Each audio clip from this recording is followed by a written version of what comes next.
no es un buen amanecer en la capital de la República, ¿no? Le escuchaba, perdón, en todo el país, no solo en la capital. Le escuchaba al profe la lectura de noticias.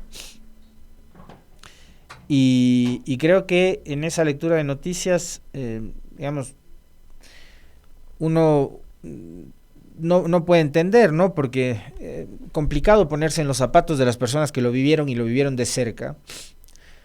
Pero, en efecto, ayer en la provincia del Oro, como bien señala el titular de la nota que leía el profe, hubo terror en Machala, en la capital de la provincia.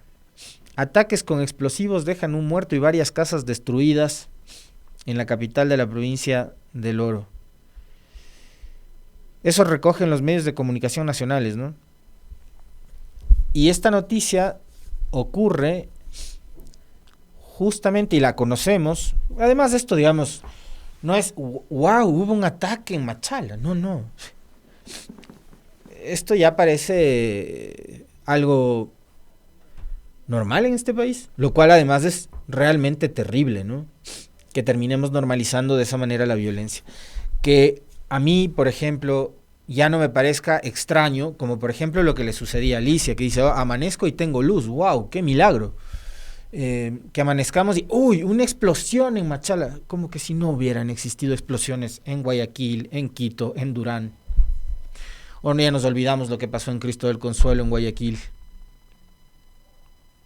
Ahí murieron 5 personas por agosto del 2022, gobierno de Lazo. Nos olvidamos de los coches bombas que explotaron muy cerca del antiguo Concep, acá en la capital de la República, hace igual algunos meses, algunos años, un par de años, 1 año, 2 años. No. Y lo que pasa todos los días en Durán, y lo que pasa todos los días en algunas ciudades de Manabí. Entonces, que hoy amanezcamos con una explosión que deja un muerto y varias casas destruidas en Machala, como que si estuviéramos hablando de lo que sucede ahora mismo en Líbano o en Gaza,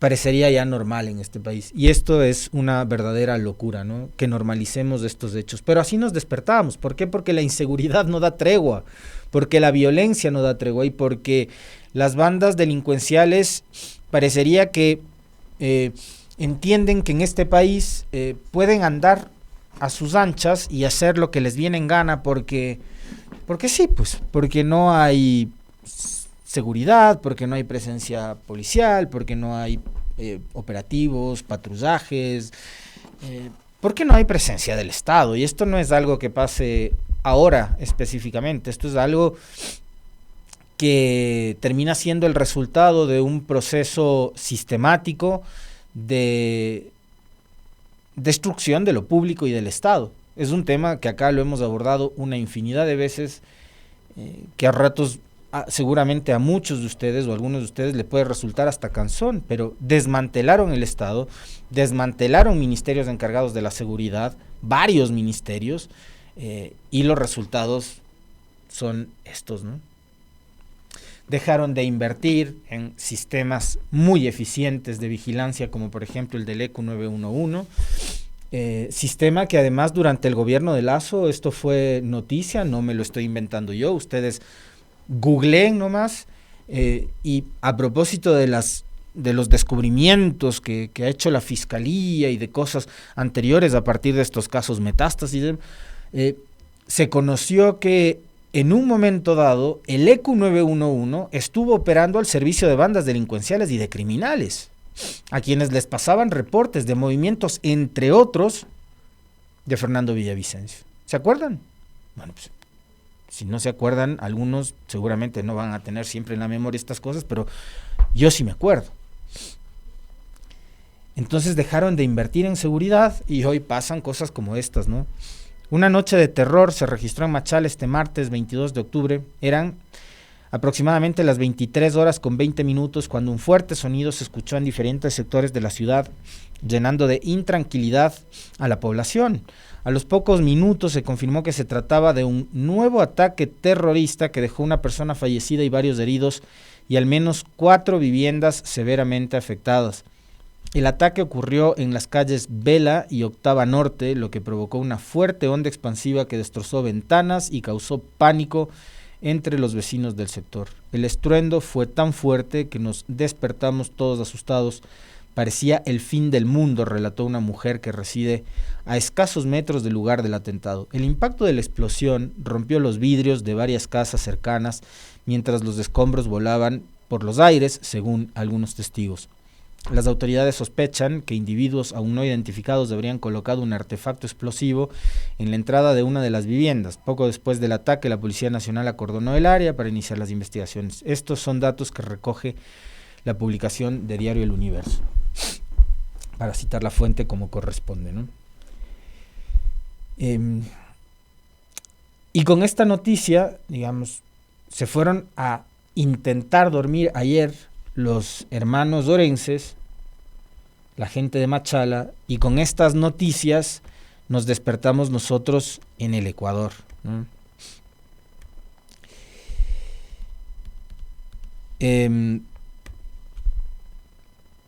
Y esto pasa justo un día antes, y nos despertamos con esta noticia, el día mismo en que se lleva adelante el proceso de fiscalización de juicio político en contra de la principal funcionaria del gobierno encargada de la seguridad, que es la señora Mónica Palencia. Y fíjense ustedes, ayer, a propósito del comentario, en el transcurso del noticiero se conoció que el presidente canceló lo que iba a ser su... ¿Qué venía siendo el de Brasil? ¿El 15º o el 16º viaje? 15º viaje, ¿no? El presidente canceló su 15ª salida al exterior. Se iba a Brasil, no una visita oficial. Después, por declaraciones de la propia canciller Sommerfeld, se conoció que era una visita empresarial. Iba a unos foros relacionados con el cambio climático, pero a reunirse con empresarios. El presidente de la República no se iba a reunir con su similar, con su par, con Lula, que además entiendo que está atravesando por algún problema de salud. Si no me equivoco, incluso creo que está o estaba hospitalizado en estos días Lula da Silva.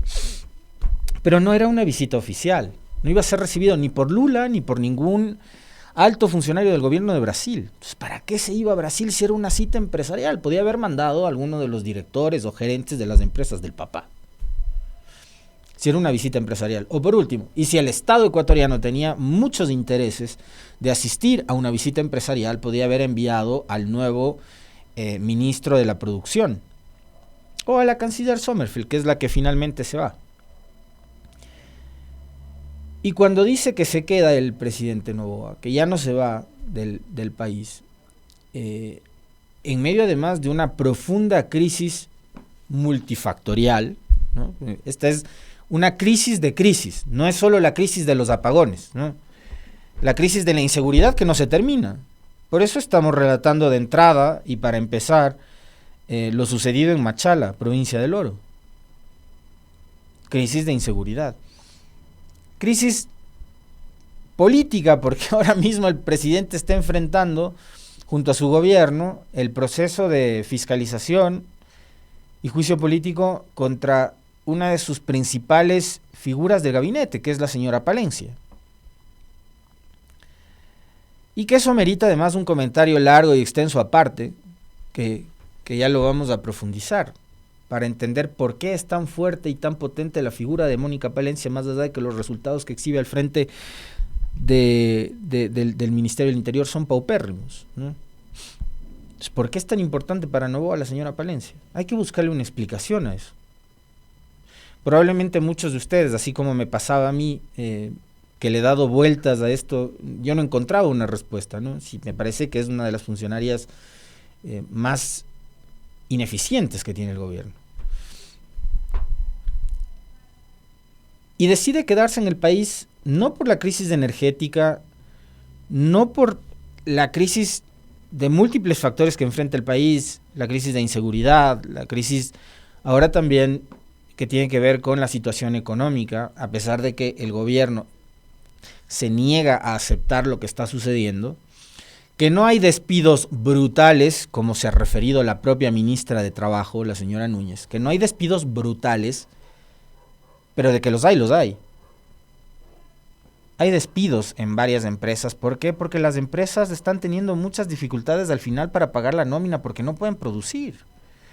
Y porque los trabajadores que tienen en sus plantas, en sus fábricas, en sus negocios, hay momentos en que no pueden trabajar. ¿Por qué? Porque no hay luz, pues. Y no es tan sencillo en un país en condiciones como estas. Fíjense que el ataque de ayer en Machala es a las 23 horas con 20 minutos. No es tan sencillo como decirles a los empresarios, trabajen en las horas en que sí hay luz, ¿no? Porque este ya no es el país que teníamos hace 8, 9, 10 años.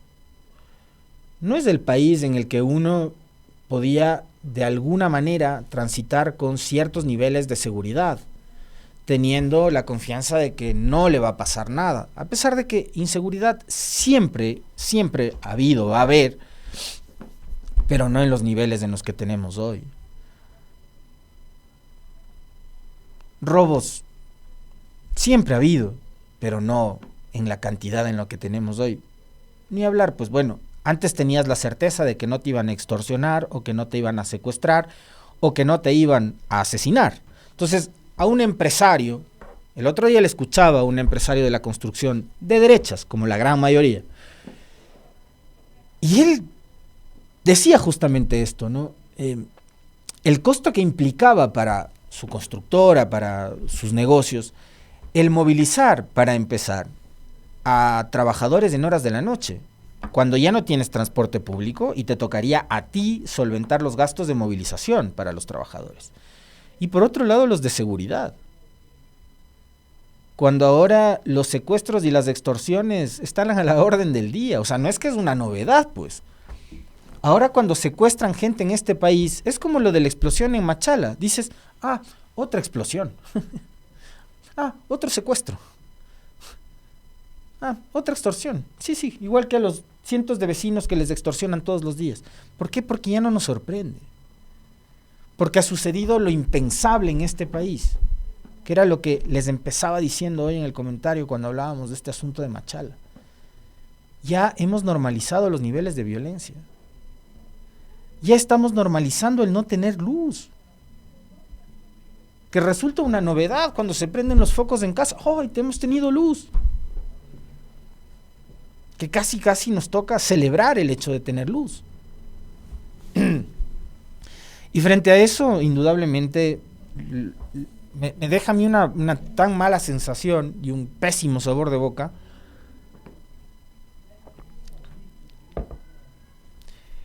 El hecho de ver que enfrente hay autoridades que están, por un lado, absolutamente desconectadas de esta realidad, de la realidad en la que te explotan bombas cerca de tu casa, en tu barrio, y asesinan a tus vecinos o a tus familiares, de esta realidad en la que no tienes luz, no tienes energía, y por un lado hay negocios que quiebran, y por otro, quienes más recursos tienen para evitar la quiebra y tratar de sobrevivir, se ven en la obligación de comprar generadores, de autoabastecerse de energía, y vemos la desesperación, más allá de los negocios, de los grandes, pequeños, medianos negocios, que tratan de subsistir, de sobrevivir, para alimentar a sus familias, para mantener también a las personas que tienen trabajo, ¿no? Porque hay muchos empresarios que son, sí, muy comprometidos, porque hay de todo en este país, ¿no? Hay políticos que son patriotas y hay otros que son vendepatria, hay empresarios que son muy patriotas y hay otros empresarios también que son unos piratas. De todo hay periodistas buenos y malos, hay médicos buenos y malos, de todo hay en la vida, ¿no? Seguramente hay empresarios que no solo les preocupa y les duele el hecho de ver caer las ventas de su negocio, sino que también priorizan y se preocupan por sostener las plazas de empleo, porque detrás de una empresa está no solo la familia del dueño o el dueño, sino también 1, 2, 3, 10, 100, 200 trabajadores, y detrás de cada uno de esos trabajadores, de los cuales muchos probablemente ganarán el sueldo básico, hay familias que tienen que alimentarse, que tienen que vestirse, que tienen que educarse. Hay hijos, hay padres también que necesitan medicina, hay abuelos que necesitan medicina. O sea, es todo un drama. Pero parecería que estos dramas son muy lejanos, pero muy, muy lejanos de lo que pasa probablemente por las cabecitas de quienes nos gobiernan, ¿no? Y pensemos, si se quieren, las cosas más domésticas, una de las cuales planteábamos ayer en una de las entrevistas. Lo que está pasando con los niños, con las niñas. Le leía al influencer, es psicólogo de profesión, entiendo,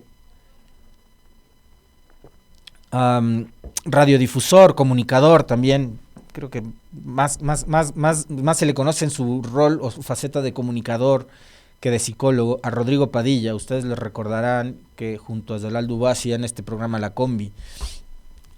Y uno de los tweets y de los posts que más me estremeció, porque además vengo conversando con mi hija de 11 años, con mi sobrino que va a cumplir 8, estos niños y estas nuevas generaciones a los que les ha tocado vivir una pandemia, cosas que a nosotros, a nuestras generaciones no, pero a estos niños les ha tocado enfrentar una pandemia, les ha tocado usar mascarilla, encerrarse, dejar de socializar, no tener amigos, no salir a la cuadra a jugar, y ahora les toca acostumbrarse a vivir sin luz. Ahora en la época de las computadoras, en nuestra época se usaba máquina de escribir, ¿no? Pero en estas épocas en la que todo es computadora, todo es tablet, todo es internet, en esta época de las tecnologías, a estos niños les ha tocado acostumbrarse a estar sin luz y les alteras la vida a estos pequeños. Yo pregunto, ¿habrá autoridades que piensan en eso? Tendrán hijos, ¿no? ¿Les habrá tocado padecer de esto? No, pues ellos seguramente deben tener generadores en sus casas. No padecen de estos problemas. Y decía Rodrigo el otro día que veía en el patio de comidas de un centro comercial a varios padres de familia junto a sus niños haciendo los deberes. ¡Qué locura llegar a esto! ¿De verdad alguien está pensando en estas cosas en el gobierno? El tema de la comida que les planteábamos ayer. Ya son varios los casos. Se los vuelvo a relatar. Ayer leíamos una experiencia más que publicaba Sibel Martínez en su Twitter. Yo he conversado con no menos de 3 o 4 personas a las que han salido a comer, se han ido, y el Esteban, 5 personas, que han salido a comer a un restaurante, que el cevichito, que el fin de semana con la familia y no sé qué, y les vino por ahí un camarón dañado, un pescado dañado, un pollo dañado, algún producto dañado. ¿Por qué? Porque la cadena de frío de los alimentos se altera, pues. Entonces ya no es solo que los negocios quiebran, que la gente deja de invertir, que deja de vender, sino que las personas empiezan a enfermarse. Y cuando las personas empiezan a enfermarse, dejan de trabajar, son menos productivas.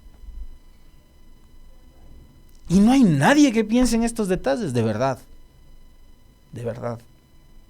Son cosas que en la cotidianidad ya pasan. No se diga la inseguridad que provoca el estar sin luz, el conducir sin luz, todo el día sin semáforos en las ciudades, en las grandes ciudades como Quito, como Guayaquil, como Cuenca, como Ibarra, en Ambato. Yo el día domingo circulaba por varias ciudades de aquí, del norte de Pichincha y de la provincia de Imbabura. ¿Se imaginan lo que es cruzar, por ejemplo, la Panamericana, ese tramo además maravilloso que hay, ¿no?, para llegar hasta Ibarra, y cruzar todo lo que tiene que ver con Otavalo, con Antonio Ante, con la zona de Atuntaqui, San Antonio, hasta llegar a Ibarra? Esa Panamericana sin semáforos y en moto todavía más. ¿Se imaginan lo inseguro que es? Entonces son cada detalle y cada cosa que hay que nos plantea esta nueva realidad, que es aprender a vivir sin energía, como en la época de las cavernas. Y lo que está pasando, insisto una vez más, con las nuevas generaciones, con nuestros niños, a los que les ha tocado de verdad que vivir una de las peores épocas de la historia probablemente, ¿no? Insisto, del trauma del encierro que provocó la pandemia, del tener que usar mascarilla, del alejarte de las personas, no distanciamiento social, ¿no? Al recibir clases telemáticas, adaptarte además a eso, a las tecnologías, ¿no? A la clase telemática, al uso del internet, y ahora decirte, no, ya no puedes ni siquiera eso porque no hay luz. Y una buena amiga me decía, mis sobrinos ya no les mandan deberes porque no pueden hacer deberes en casa.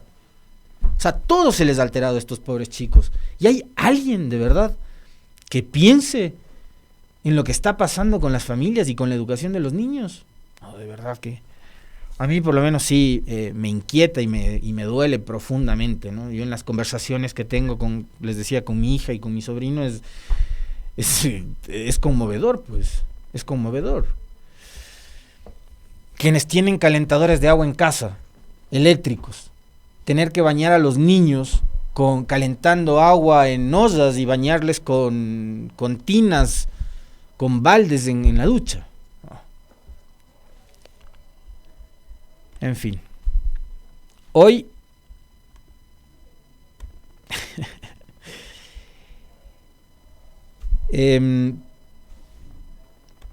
les decía, hoy será el día D, ¿no?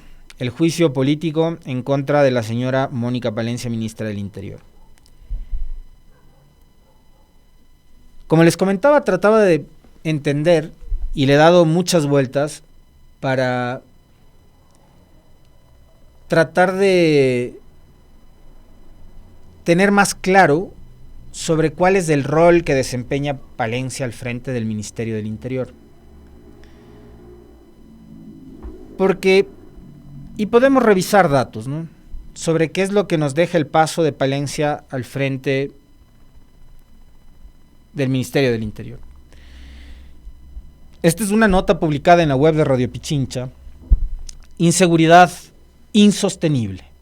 2.108 secuestros, 10.781 extorsiones en lo que va del año. Solo 2024. Pasaban cosas desde noviembre y diciembre. El 23 de noviembre asume funciones Daniel Noboa. Hace 11 meses exactamente. Hoy 11 meses. 23 de octubre estamos. El próximo mes cumple un año en funciones el gobierno de Daniel Noboa. La violencia e inseguridad azotan al país. En promedio, 18 ecuatorianos son asesinados cada día en lo que va del 2024. La inseguridad campea. 5.295 homicidios se cometieron entre enero y el 20 de octubre del 2024, indicó el Viceministerio de Seguridad Pública.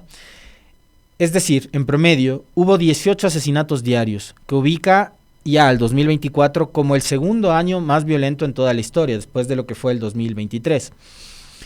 Pero estas cifras catastróficas de inseguridad no solo se reflejan en los asesinatos, sino también en los secuestros y las extorsiones. De enero a la primera semana de septiembre del 2024 se registraron 2.108 secuestros y 10.781 extorsiones, según la Fuerza Investigativa contra la Extorsión. Uno de estos secuestros ocurrió el 7 de febrero del 2024 en el norte de Quito. Una banda interceptó a su víctima en el sector de La Ofelia. Una mujer se acercó a la víctima y le preguntó por una dirección. Luego sacó un cuchillo y se lo puso en la garganta. Ese instante, el resto de la banda apareció y subió al vehículo. A la víctima la golpearon y la ubicaron en la parte posterior del auto. Luego le amarraron y lo escondieron en un inmueble ubicado en Pisulí, en el norte de Quito. Estuvo encerrado ahí algunas horas. Sin embargo, cuando los delincuentes se fueron, logró desatarse y huir del lugar. Viéndose libre, pidió ayuda a la policía. En un operativo encontraron el automóvil de la víctima y se detuvo a 4 personas. En la audiencia, el fiscal presentó como elementos de convicción las versiones de la víctima y sus familiares. Los parientes indicaron que recibieron llamadas y mensajes extorsivos de los delincuentes en los que les pedían la suma de $1.500 a cambio de liberar al afectado. Datos comparativos. Secuestro. En el 2023 hubo 1.522, en el 2024 2.277, un incremento de casi el 50%, casi el doble. En extorsión, esto es más catastrófico todavía, 8.931 casos de extorsión en el 2023, 15.847 en el 2024, un incremento del 77%. Más de 950 casos de secuestros han sido resueltos a nivel nacional entre enero y octubre del 2024, según datos de la policía, y se han evitado más de 6.350 casos de extorsión. Y aquí podemos encontrarle quizás una respuesta a la baja, entre comillas, de muertes violentas, ¿no? Que según la ministra Palencia, según las fuerzas de seguridad, policía y fuerzas armadas, dicen que han reducido en 17 o 18% las muertes violentas. Capaz a las bandas delincuenciales les resulta, por supuesto, mucho más lucrativo extorsionar a través de, por ejemplo, el secuestro y otros mecanismos, que asesinar a las víctimas. Planteo quizás esa inquietud, es decir, ¿qué saco yo matando a una persona? Si a esa persona, a través del amedrentamiento, del secuestro, de todo el terror, el miedo, la presión, el estrés que le puedo provocar a la persona y a la familia, puedo obtener un rédito económico. Entonces la mantengo en cautiverio, empiezo con las llamadas, con las extorsiones y voy, dependiendo de quién es la víctima además, planteando una suma para el rescate, ¿no? Porque además depende eso. Ahora pasa que ya secuestran a quien sea, a cualquiera de ustedes, a nosotros, y le empiezan a pedir a las familias X cantidad, ¿no? $1,000, 1.500 como en este caso, 2.000. O pueden secuestrar empresarios o familiares de empresarios y decirte quiero 100,000, 200,000 o $500,000. Como algunos casos que se han conocido han sucedido en la ciudad de Guayaquil y en otras ciudades del país también. Como lo que pasó hace algunos años, caso realmente aisladísimo, el del hijo de Rodrigo Paz, ¿no? Ex dirigente de Liga.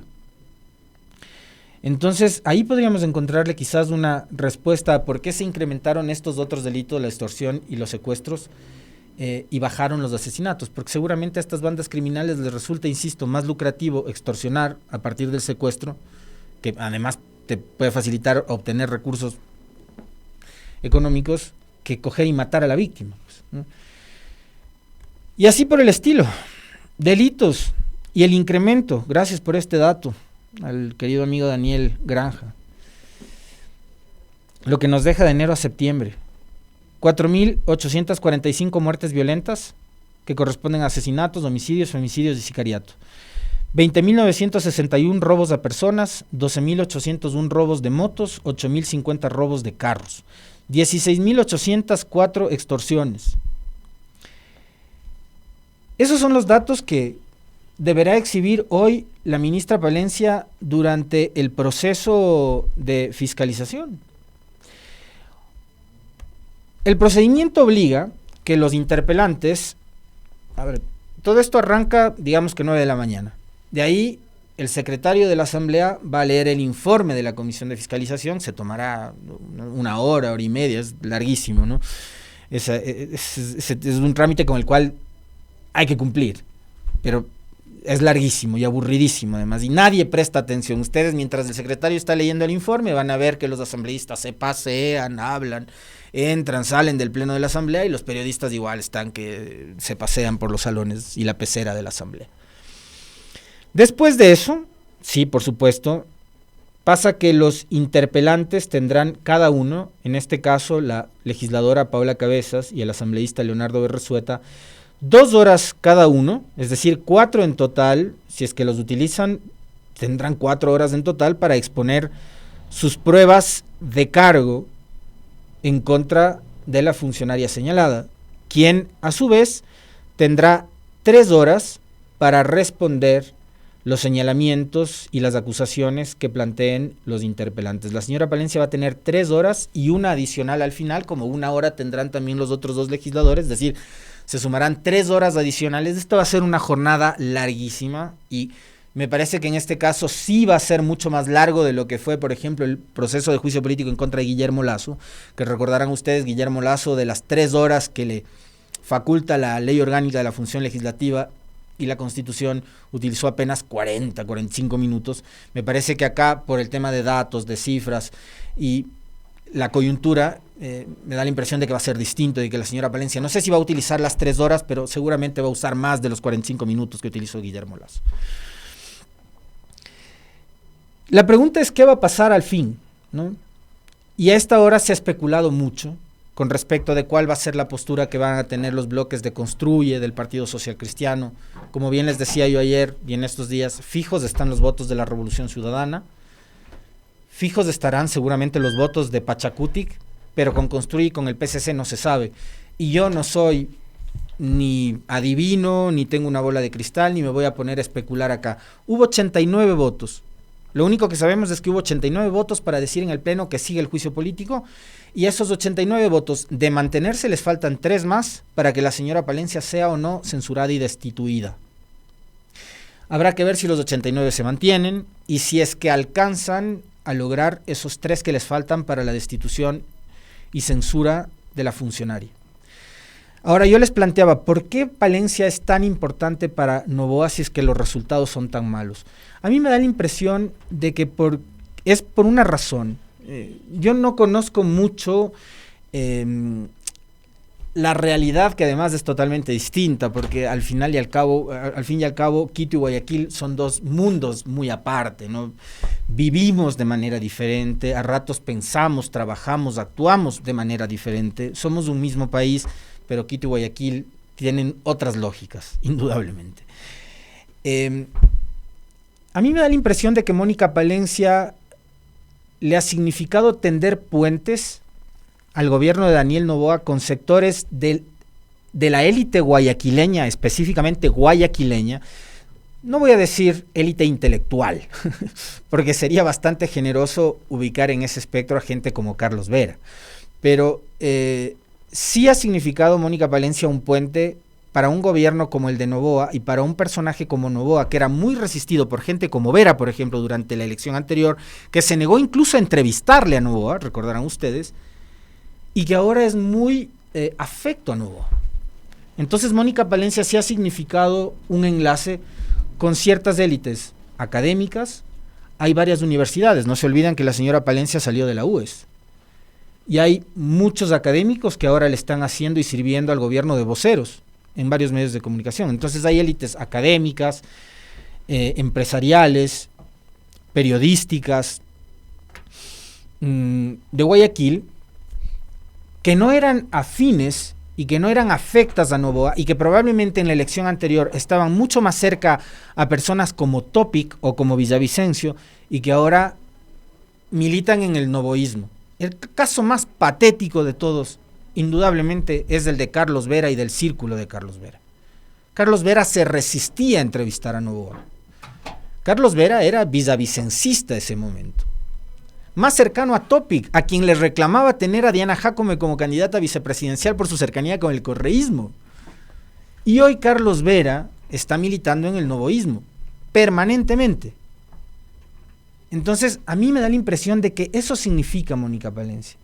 El vínculo, el nexo con ciertos sectores de la élite porteña que ahora mismo forman parte de toda esa plataforma y ese pilar que le ayudan a Noboa a sostenerse, cuando políticamente Noboa se está aislando y se está quedando solo. Se quedó sin el Partido Social Cristiano, se ha quedado sin la gente de Construye, se quedó sin el apoyo coyuntural político que en algún momento pudo tener de la Revolución Ciudadana, que nunca iba a tener ese apoyo electoral, evidentemente, pero en materia legislativa sí contó con ese apoyo. Pero ahora Noboa empieza a aislarse y necesita mantener ciertos apoyos, sobre todo de cara a la campaña electoral, y lo importante que es que estos actores que les acabo de mencionar yo, ¿no? Estos periodistas, estos medios de comunicación, estos profesores universitarios, voceros que van y se la juegan, su credibilidad, su nombre, su prestigio en medios de comunicación, en entrevistas, defendiendo las tesis del gobierno, como por ejemplo la de ahora. Ustedes van a ver un montón de analistas defender lo del pico y placa energético, esta suerte de imposición del trabajo por horas mientras dura la emergencia energética. Vamos a ver si es que después volvemos a lo mismo, que significa una suerte casi de flexibilización laboral. Entonces, sostener esos apoyos necesita Noboa. Y para eso está Mónica Palencia. Mónica Palencia no está para resolver los problemas de inseguridad. Y yo sí coincido con lo que decía Correa ayer en su cuenta de Twitter, de que para la oposición, pero para una oposición más inteligente, por supuesto, que ojalá la tengamos, ¿no? Lo mejor es que una funcionaria mala como Palencia se quede en el cargo, porque los resultados de aquí hasta la elección van a seguir siendo malos.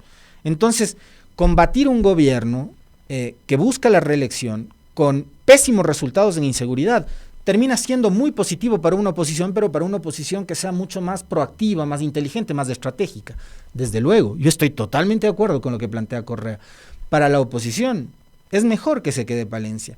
Lo de hoy, en juego no está la revancha que pueda tener la Revolución Ciudadana, está lo que les acabo de mencionar, que Noboa mantenga en el cargo a una funcionaria que le permite tener y tender puentes con ciertos grupos de la élite porteña a los que Noboa no les cae bien. Eso es todo. Así de simple. Sí, quien más se la juega hoy, por supuesto, es del gobierno de Noboa. No es tanto la Revolución Ciudadana o la oposición. Quien más tiene en juego hoy cosas es el propio Noboa. Por eso a la final creo que decide quedarse acá en el país. Y por cierto, Palencia, para quienes dicen que los procesos de fiscalización son un show, vamos a ver quién monta el show hoy. ¿Quién hace el ridículo hoy? ¿Quién vuelve de este proceso de fiscalización que debería ser absolutamente serio, sobrio, impecable? ¿Quién vuelve lo de hoy? Un circo. Si es que hay gente afuera en las calles y en los alrededores de la asamblea, convirtiendo eso como si fuera un festival. ¿Quién va a ir acompañada de una retahíla de funcionarios del gobierno que deberían estar ahora mismo trabajando en sus despachos, en sus ministerios? Ya vamos a ir viendo las caras que aparezcan en la pecera, ¿no? ¿Cuántos funcionarios van a dejar sus cargos hoy durante las horas que dura el juicio político para ir a estar haciendo de barras bravas en los graderíos o en la pecera de la Asamblea Nacional? Vamos a ver hoy quién monta el show. Para todos los que dicen que los juicios políticos en este país son un show y son una payasada. Hoy vamos a estar los ecuatorianos, por supuesto, muy pendientes y vigilantes de quiénes son los protagonistas del show.